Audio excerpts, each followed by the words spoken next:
ഹരേ കൃഷ്ണ. ഇന്ന് നമ്മൾ ഭാഗവതത്തിൽ മനസ്സിലാക്കുവാൻ പോകുന്നത് ബ്രഹ്മാവിൻ്റെ സൃഷ്ടികളെ കുറിച്ചുള്ള ഉദ്ദേശം ആണ് മനസ്സിലാക്കുവാൻ പോകുന്നത്. ഇന്ന് ആദ്യമായിട്ട് നമ്മൾ മനസ്സിലാക്കി സനകാദി മഹർഷിമാരെ സൃഷ്ടിക്കുകയുണ്ടായി. പക്ഷേ അവരുടെ ഉദ്ദേശം ബ്രഹ്മചര്യ മഹത്വം പ്രചരിപ്പിക്കണം എന്നതിലായിരുന്നു അവരുടെ അവതാരോദ്ദേശം. അവർ ഒരുമിച്ച് തന്നെ 4 പേരും ഏതു സമയം സദാസമയവും നടക്കുകയും അതുപോലെ തന്നെ വസിക്കുകയും ചെയ്തു. പിന്നീട് ഹിരണ്യാക്ഷൻ എന്ന രാക്ഷസൻ പൃഥ്വിയെ സമുദ്രാന്തർ ഭാഗത്തേക്ക് അപഹരിച്ചു കൊണ്ടുപോയ വേളയിൽ പൃഥ്വിയെ വീണ്ടെടുക്കുവാനായിട്ട് അവിടെ ഭഗവാൻ വരാഹരൂപം കൈക്കൊള്ളുകയാണ് ഉണ്ടായത്. ഭഗവാൻ തന്നെയാണ് സ്വാത്വികമായ വൈഷ്ണവ മന്ത്രത്താൽ ലോകമാകമാനം പ്രകാശം പരത്തുവാൻ വേണ്ടി മഹർഷി നാരദന്റെ രൂപം അങ്ങ് സ്വീകരിച്ചത്.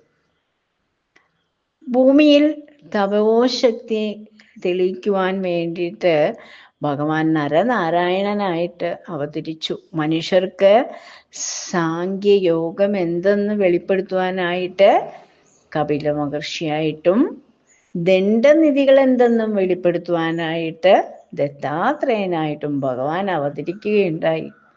ദുഷ്ടജനങ്ങളുടെ അന്തകനായിട്ടാണ് ഇന്ദ്രനായും ഋഷഭരാജനായും എല്ലാം അവതരിച്ചത്. പൃഥ്വിയെ കറക്കുവാനായി പൃഥുവായിട്ടും ഭഗവാൻ രൂപം സ്വീകരിക്കുകയുണ്ടായി. ചതുർവേദങ്ങളെ വീണ്ടെടുക്കുവാൻ ഭഗവാൻ മത്സ്യാവതാരം കൈക്കൊണ്ടു. ക്ഷീരസാഗര മദനവേളയിൽ കൂർമാവതാരം കൈക്കൊണ്ടതും ഭഗവാൻ തന്നെയായിരുന്നു.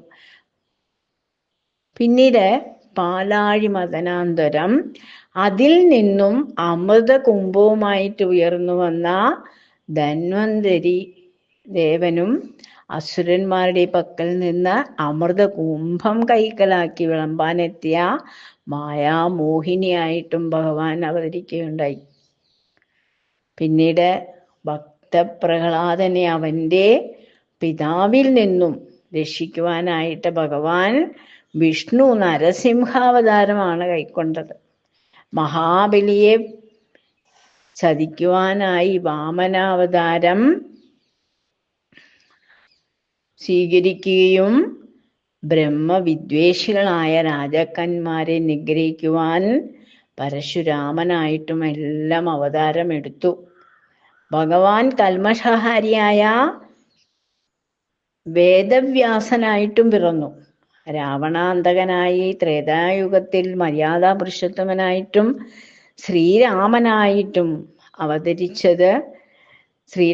അവതരിച്ചത് സാക്ഷാൽ ഭഗവാൻ തന്നെയാണ്. പിന്നീടാണ് അസുര നിഗ്രഹകരനായി ബലരാമനായിട്ടും ദേവകീസുതനായിട്ടും ശ്രീകൃഷ്ണനായും ഭഗവാൻ ഭൂമിയിൽ അങ്ങ് ജന്മം പൂണ്ടു.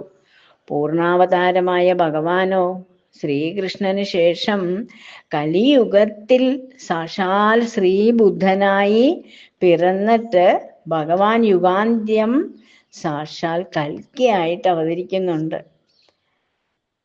മഹാന്മാരായ ഋഷിവര്യന്മാരും പ്രജാപതിമാരും എല്ലാം മനുഷ്യരും സൽജനങ്ങളും ഒക്കെ തന്നെ ഭഗവാന്റെ അംശാവതാരങ്ങളാണ്.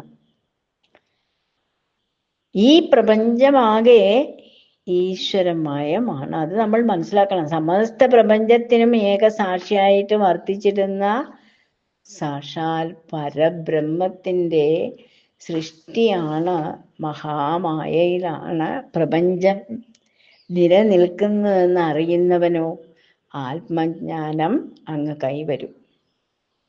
ഈ തത്വങ്ങളെല്ലാം പ്രതിപാദിക്കുന്ന ശ്രീ മഹാഭാഗവതത്തിൻ്റെ രചയിതാവായിട്ടാണ് സാക്ഷാൽ വേദവ്യാസൻ അവതരിച്ചത്. അദ്ദേഹം ഭാഗവതം രചിച്ചതിന് ശേഷം ആ മഹൽ സൃഷ്ടി തൻ്റെ പുത്രനായ ശുഗമഹർഷിക്കാണ് ഉപദേശിച്ചു കൊടുത്തത്. ശുഗമഹർഷിയാകട്ടെ അത് തൻ്റെ പക്കൽ നിന്ന് ഉപവാസം അനുഷ്ഠിച്ച് അത് സശ്രദ്ധം കേൾക്കുവാൻ എത്തിയ പരിഷിത്ത് മഹാരാജാവിന് ആ ദിവ്യജ്ഞാനം അങ്ങ് ഉപദേശിച്ചു കൊടുത്തു. ഇനി നമുക്ക് നാരദ മഹർഷി നൽകുന്ന ഭാഗവതോപദേശം എന്താണെന്നും കൂടി നമുക്ക് നോക്കാം. സൂതന്റെ വാക്കുകൾ സശ്രദ്ധം കേട്ടുകൊണ്ടിരിക്കുകയാണ് ശൗനകമുനി. അദ്ദേഹത്തോട് ചോദിക്കുകയാണ്, ഏത് കാലത്തിലാണ് വേദവ്യാസൻ ഭാഗവതം രചിക്കപ്പെട്ടത്? അതിന് നിമിത്തമായിട്ട് മാറിയത് എന്താണ്? യാതൊരു വിഷയത്തിലും വേണ്ട താല്പര്യമില്ലാതിരുന്നിട്ട് പോലും ശുഗമഹർഷി എന്തിനാണത് സ്വായത്തമാക്കിയത്? അപ്പോൾ പരിഷിത്ത് മഹാരാജൻ എന്തിനാണ് ഉപവാസം അനുഷ്ഠിച്ചത്? എപ്രകാരമാണ് അദ്ദേഹം ശുഗമഹർഷിയെ കണ്ടുമുട്ടിയത്?